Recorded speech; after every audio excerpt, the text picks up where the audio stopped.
Assalamualaikum warahmatullahi wabarakatuh. Nama saya Miftahul Ulia Aswad dari kelas Biologi 32 akan menjelaskan mengenai divisi Schizophyta kelas bakteria dari kelompok 5.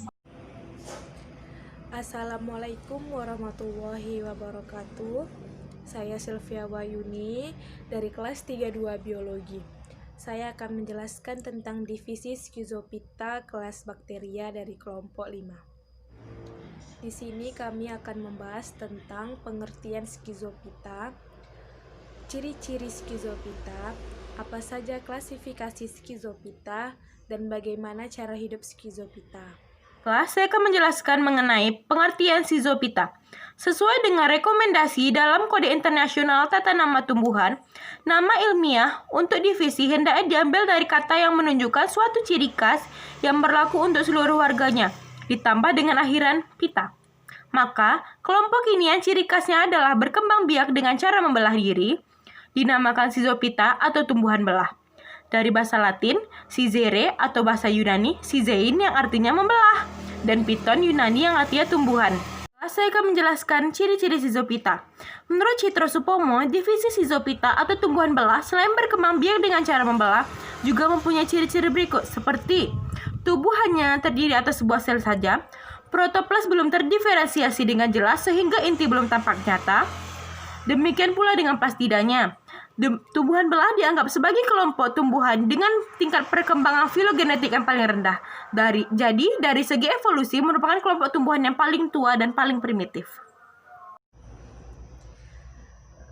Klasifikasi Schizophyta itu dibagi menjadi dua. Yang pertama yaitu kelas bakteria, yang kedua itu ganggang biru atau Cyanophyceae. Tapi di sini kami fokus menjelaskan tentang bakteria atau Schizomycetes. Kelas bakteria pada umumnya merupakan kelompok makhluk hidup bersel tunggal yang hubungan kerabatnya dengan makhluk hidup lainnya masih diliputi kegelapan. Mereka dimasukkan dalam golongan jasad renik atau mikroba yang mengingat tubuhnya yang amat kecil sehingga tak dapat dilihat dengan mata. Bakteri pertama kali dilihat oleh Leeuwenhoek pada tahun 1683, berakhirnya pada abad ke-17. Mikroorganisme merupakan jasad hidup yang mempunyai ukuran yang sangat kecil. Setiap sel tunggal memiliki kemampuan untuk melangsungkan aktivitas kehidupannya, antara lain dapat mengalami pertumbuhan, menghasilkan energi, dan memproduksi dengan dirinya sendiri. Pada mikroorganisme ini memiliki fleksibilitas metabolisme yang tinggi karena mikroorganisme ini harus mempunyai kemampuan menyesuaikan diri yang besar, sehingga apabila ada interaksi yang tinggi dengan lingkungannya menyebabkan terjadinya konferensi zat yang tinggi pula. Dengan demikian, ada beberapa pendapat tentang bakteri.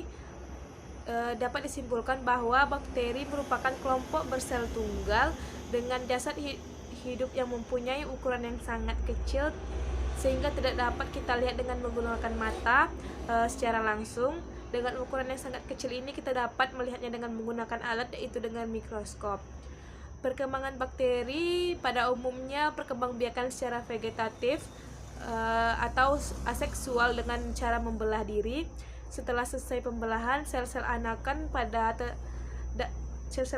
dapat tetap bergandengan satu sama lain, dan dengan demikian terbentuklah koloni bakteri dengan bentuk yang berbeda-beda. Bentuk koloni itu dapat dijadikan salah satu tanda pengenal jenis bakteri yang bersangkutan. Ada koloni yang terdiri dari sepasang sel. Bakteri ini tersusun dari dinding sel. Di sebelah luar dinding sel terdapat selubung atau kapsul. Di dalam sel bakteri terdapat membran dalam atau endomembran dan organel bermembran seperti kloroplast dan mitokondria. Struktur tubuh bakteri dan lapisan luar hingga bagian dalam sel yaitu flagella, dinding sel, membran sel, mesosom, lemban fitosinetik, sitoplasma, DNA, plasmid, ribosom, dan endospora. Pada mobilitas bakteri ini bergerak secara pasif, namun demikian ada berbagai jenis bakteri yang dalam keadaan tertentu dapat membentuk rambut-rambut plasma.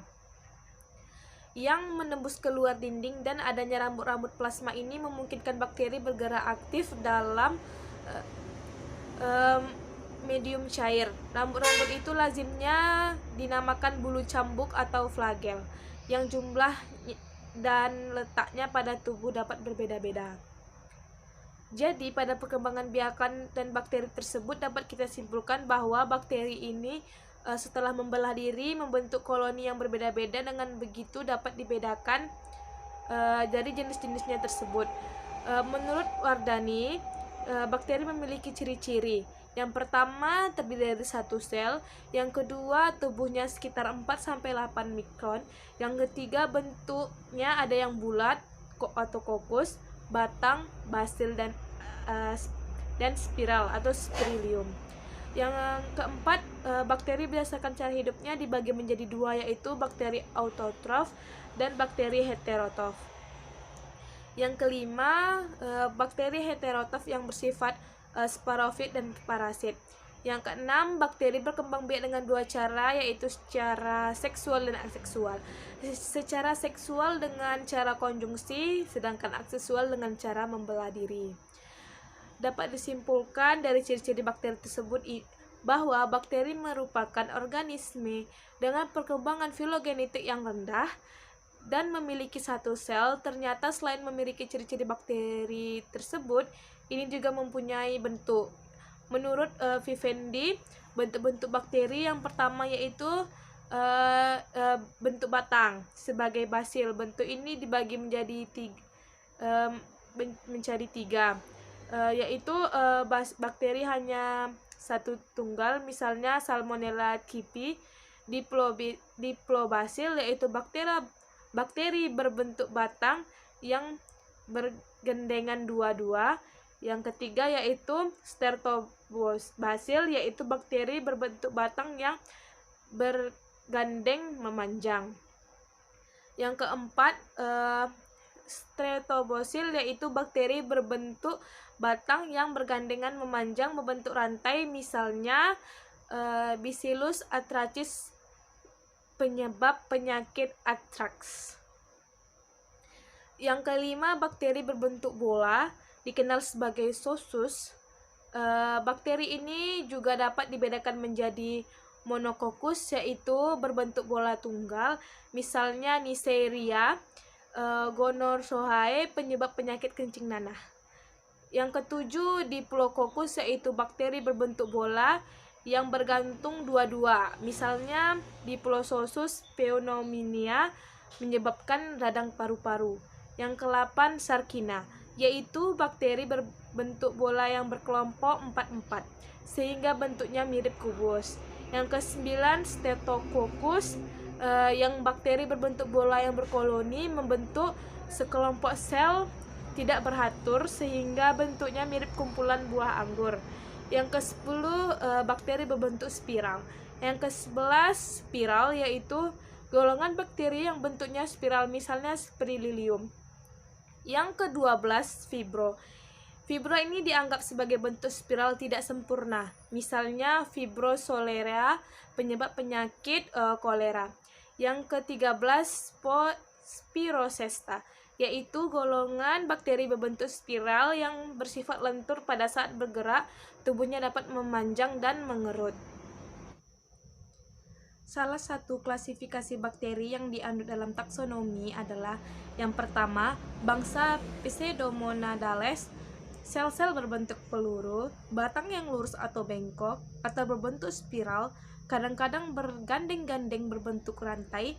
Sel seiring mengandung pigmen fotosintetik yang berwarna lembayung atau hijau, biasanya dapat bergerak dengan perantara flageli yang polar.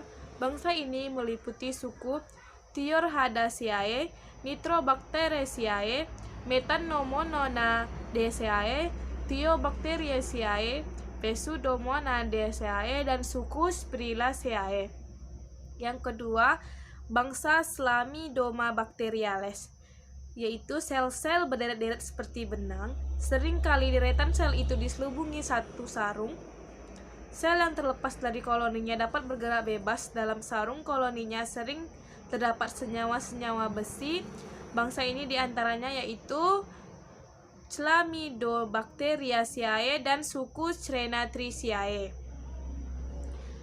Yang ketiga, bangsa Eubacteriales. Sel-selnya berbentuk bulat atau bakter yang lurus terpisah-pisah, kadang-kadang membentuk koloni berupa rantai, bergerak dengan flagel yang peritrik atau tidak bergerak. Bangsa ini meliputi berbagai suku, di antaranya suku Azotobacteriaceae, Rhizobiaceae, Enterobacteriaceae, Microsociaceae, Neisseria, Lactobacilliaceae, dan Bacilliaceae. Selanjutnya bangsa Actinomycetes. Sel-selnya memanjang hingga memirip hifa cendawan dan cenderung untuk membentuk percabangan.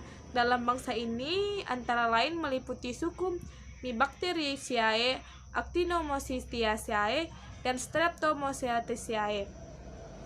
Bangsa selanjutnya bangsa Begatiotales.